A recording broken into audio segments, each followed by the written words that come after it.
സമസ്ത കേരള ജമിയത്തുലമയെ പരിചയപ്പെടാൻ ഉപകരിക്കുന്ന ഏറ്റവും ബൃഹത്തായ ഒരു ഗ്രന്ഥമാണ്. സമസ്ത കേരള ജമിയത്തുലമയെ ഒരു ഗ്രന്ഥത്തിൽ കൂടി പരിചയപ്പെടുത്തേണ്ട ആവശ്യമില്ലെന്ന്.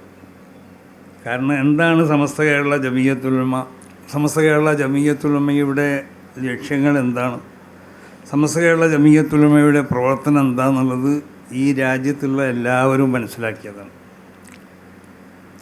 വളരെ വിശുദ്ധമായ പ്രവർത്തനം നടത്തുന്ന, ഇവിടെ സ്വാഗത പ്രസംഗത്തിൽ സൂചിപ്പിക്കപ്പെട്ടതുപോലെ ഏറ്റവും പ്രധാനമായി ആശയത്തിനും ആദർശത്തിനും മുൻഗണന കൊടുത്തുകൊണ്ടിട്ട് അതോടൊപ്പം രാജ്യത്തിൻ്റെ എല്ലാവിധ നന്മയ്ക്ക് വേണ്ടി അതിനുപകരിക്കുന്ന ഏതെല്ലാം കാര്യങ്ങളുണ്ടോ അത് സാംസ്കാരിക മേഖലയിലാണെങ്കിലും വിദ്യാഭ്യാസ മേഖലയിലാണെങ്കിലും ആരോഗ്യ മേഖലയിലാണെങ്കിലും മറ്റുള്ള ഏത് മേഖലയിലും ആവശ്യമാവുന്ന പ്രവർത്തനങ്ങൾക്കൊക്കെ നേതൃത്വം കൊടുത്തുകൊണ്ട് പ്രവർത്തിക്കുന്ന ഒരു സംഘടനയാണ് സമസ്ത കേരള ജമിയത്തുലമ. ഇവിടെ സൂചിപ്പിക്കപ്പെട്ടതുപോലെ ഇതേവരെ ഏതെങ്കിലും ഒരു പെട്ടിക്കേസ് പോലും എന്തെങ്കിലും ഒരു നിലക്ക് സമസ്ത കേരള ജമിയത്തുലമയെ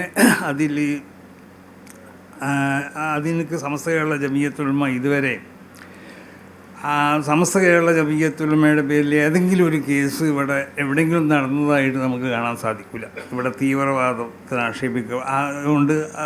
ആക്ഷേപിക്കപ്പെടുന്ന പല സംഘടനകളുണ്ട്, ഭീകരത കൊണ്ട് ആക്ഷേപിക്കപ്പെടുന്ന പല സംഘടനകളുണ്ട്. സമസ്ത കേരള ജമിയത്തുലമ അത് വളരെ തുറന്നൊരു പുസ്തകമാണ്. തീവ്രവാദത്തിനെതിരെ, ഭീകരവാദത്തിനെതിരെ, അതോടുകൂടി എല്ലാ നിലക്കുള്ള ഉടമ്പടികളും അത് പൂർണ്ണമായി പാലിച്ചുകൊണ്ടിട്ട് പ്രവർത്തിക്കുന്ന ഒരു സംഘടനയാണ്. അങ്ങനെയാണ് നബിയുന മുഹമ്മദ് സ്വല്ലല്ലാഹു അലൈഹി വസല്ലമ തങ്ങൾ പഠിപ്പിച്ചിട്ടുള്ളത്. മദീനത്തുള്ള യഹൂദികളോട് റസൂലുള്ളാഹി സ്വല്ലല്ലാഹു അലൈഹി വസല്ലമ തങ്ങൾ പല ഉടമ്പടിയും ചെയ്തു. മക്കത്തുള്ള മുശ്രിക്കീങ്ങളോട് പല ഉടമ്പടിയും ചെയ്തു. ഈ ഉടമ്പടികളൊക്കെ നബി സല്ലല്ലാഹു അലൈഹി വസല്ലമ തങ്ങൾ പാലിച്ചിട്ടുണ്ട്. അപ്പോൾ സമസ്ത കേരള ജമിയത്തുലമയെ സംബന്ധിച്ചിടത്തോളം ഈ മതമുള്ളവരും മതമില്ലാത്തവരും ഒക്കെ ഉള്ള രാഷ്ട്രത്തിലാണ് നമ്മൾ ജീവിക്കുന്നത്. അപ്പോൾ ഇവിടെ എങ്ങനെ എല്ലാവരോടും പെരുമാറണം, അതിനൊക്കെയുള്ള ഒരു പ്രത്യേകമാവുന്ന ഒരു സംവിധാനമാണ് വിശുദ്ധമാവുന്ന ഇസ്ലാം ഇവിടെ വെച്ചിട്ടുള്ളത്. ഒത്തമ്മത്ത് കലിമത്ത് റബ്ബിക സിദ്ഖൻ വഅദില എന്ന പൂർണ്ണമായ വചനങ്ങൾ, വളരെ നീതിപൂർവമായ വചനങ്ങൾ, വളരെ സത്യമായ വചനങ്ങൾ, ഇതാണ് ഇസ്ലാമിൻ്റെ വചനങ്ങൾ മുഴുവനും ഏത് പരിശോധിച്ച് നോക്കിയാൽ.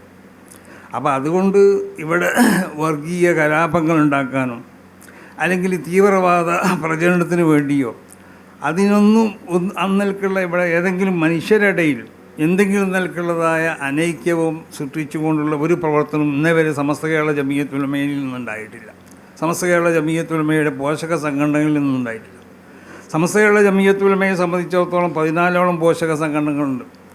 ഈ ഓരോ പോഷക സംഘടനകൾക്കും 5, 6, 7 പോഷക സംഘടനകളുണ്ട്. ഇന്നൽക്ക് വളർന്ന് പന്തലിച്ച് ഇവിടെ പ്രവർത്തിക്കുന്ന ഏതെങ്കിലും ഒരു മതസംഘടന ഉണ്ടാകുമെന്ന് ചോദിച്ചാൽ അത് സമസ്ത കേരള ജമിയത്തുലമ മാത്രമായിരിക്കും, വേറെ ഒന്നുമല്ല. വേറെ ഒരു സംഘടന നമുക്ക് ഇവിടെ കാണിച്ചു തരാൻ നമുക്ക് സാധ്യമല്ല, നമ്മൾ നോക്കിയാൽ ഇവിടെ കാണുന്നതുമല്ല. കാരണം അത്രമാത്രം വിശാലമായ നിലക്ക് പ്രവർത്തിക്കുന്ന ഒരു വലിയ സംഘടനയാണ് സമസ്ത കേരള ജമിയത്തുലമ എന്നുള്ളത്.